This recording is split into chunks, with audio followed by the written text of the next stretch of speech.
Hey everyone, welcome back to my channel. I'm Caitlin McKegg. I am a real estate broker here in Phoenix, Arizona. Thank you for joining me today. I am talking about iBuyers and the Phoenix market. If you're new here, hit the subscribe button and the bell for notifications to make sure that you keep up to date on what's going on in the Phoenix area. And if you're not new, welcome back. I appreciate you watching. So today, like I said, I'm talking about iBuyers. And if you're not familiar with what an iBuyer is, it is basically a cash buyer, and these big organizations such as Opendoor and OfferPad, those are the two main players here in the Phoenix area, buy homes for cash from sellers. They do a little bit of touch up and then relist them for sale to the public. So essentially a flipper. However, the amount of work that they do in these homes is minimal. They're not gutting them by any means, mainly just maybe some flooring and paint, fix a few items. So they have been in our market for quite a while. One of the advantages that they offer is they offer sellers a ton of convenience because they come and buy your home cash and easy to sell. And then as they turn around and list those to the public, future homeowners purchase those, and hopefully these companies make a little bit of margin. Well, that has changed since the market has changed. As you can imagine, home flipping is probably not the easiest thing to do as prices are going down. So same thing applies to these iBuyers. They are holding a lot of inventory right now that they need to sell. And I don't care how big of a company you are, holding this much inventory and not selling it off as your business plan is written is not going to look very good. So as I'm saying all of this, the important thing for you to remember if you are thinking about buying is you may want to look at listings from OfferPad or Opendoor, because they may be more willing to give you a discount since they're in this position. So that's what I'm going to talk about today. I'm going to get into some numbers here so you can really see what's going on with these two iBuyers and how you might be able to take advantage. All of this information is from the Cromford Report, of course, which I follow, and they were able to break down all of these numbers for us. Unfortunately, I don't have any charts and graphs to share with you, but I will put some numbers up on the screen so that you can see what I'm talking about, or visualize the number as I'm talking through it. So let's start with talking about Opendoor. So I'm sure you're familiar with Opendoor. They are extremely active in our market and hold a good amount of inventory. And what's happened with Opendoor is that about 77% of the homes sold in Maricopa and Pinal counties during August of their listings were sold for a loss. That really hurts. 77% of your homes were sold for a loss in 1 month. And this has been going on since May. They've started to feel the pain a little bit. And so again, if you're a buyer, knowing that that high of a percentage is being sold for a loss by this company, I would be targeting listings by Opendoor to see if you're able to get any sort of discount. So overall, they've given about a 13.1% reduction in list price when you look at what the homes were originally listed for and to what they ended up selling for. So 13.1% off, not too bad. Now, of course, this depends on where the list price starts, right?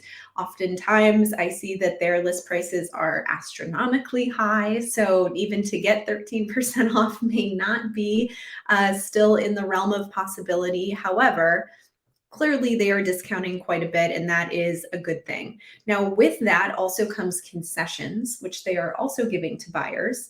The average amount of concession is about 1%. So they're not huge concessions. More than likely, these are being documented due to repairs that the buyers are asking for.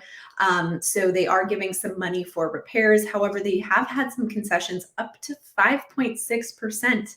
So if you think about that, if you're able to negotiate 13% off the sales price and a 5.6% concession, which could possibly cover all of your closing costs or help you buy down the interest rate, this is a good place to target. Now, since they've started pretty much slashing prices, we've seen their number of sales increase. So they went from about 21 sales per week, ouch, at the beginning of August, but over the last 3 weeks, they've started to sell or close about 100 per week. So they've certainly increased this. Obviously, their intention is to offload all of these homes because they don't want to continue to hold them.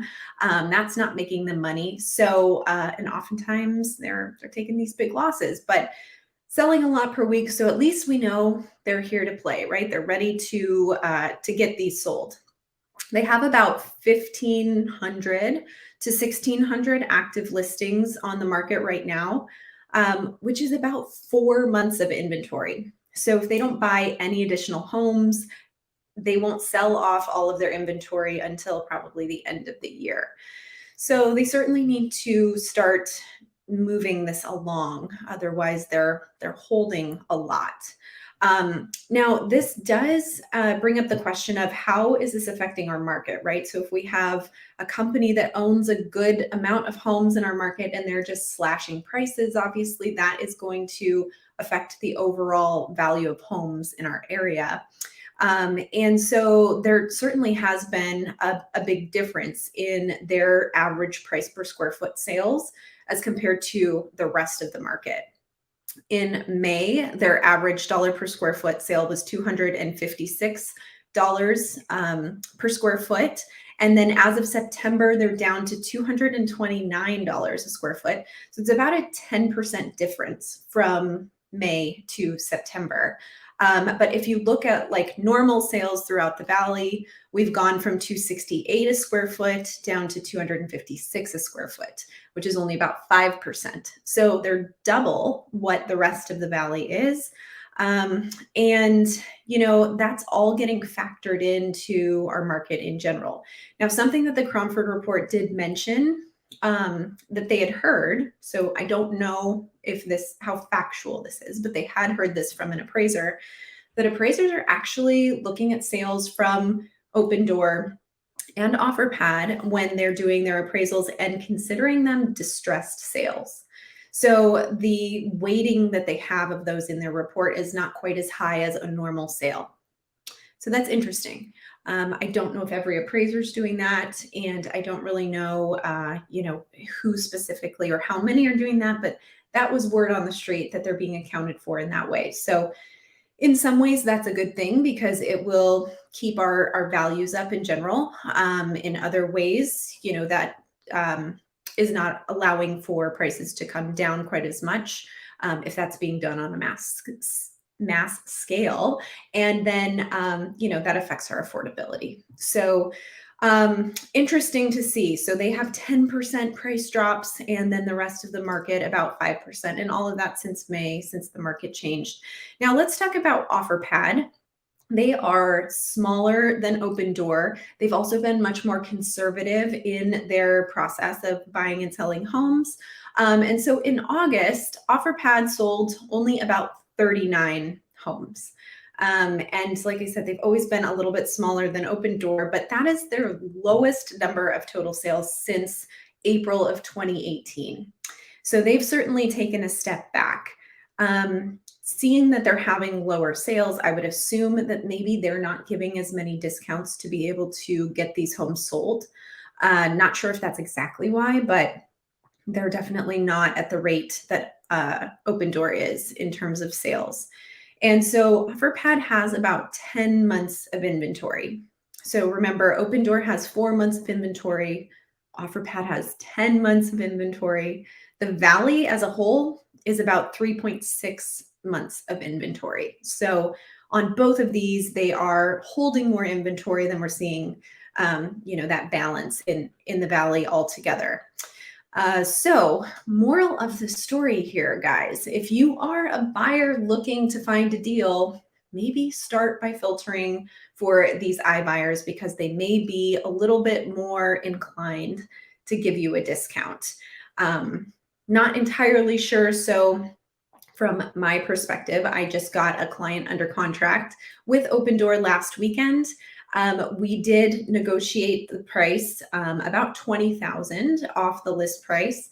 And I think based on comps, that's a fair price, although we tried to come in about $40,000 lower. And surprisingly, OfferPad said Opendoor said we're just too far apart. So, let us know if you can come up higher. So they're not super willing to negotiate. So these numbers surprise me because I also had another situation with a different client about a month ago where, again, Opendoor was not super willing to negotiate with us at that point, and we weren't able to come to terms. So I think within reason, they are flexible, but more than likely they have a certain number of days where their bottom line is X, and then past that point they have a new bottom line. So it all kind of depends on, when you hit them, but they don't just give these away. They've definitely told me before, we're too far apart, come back if things change.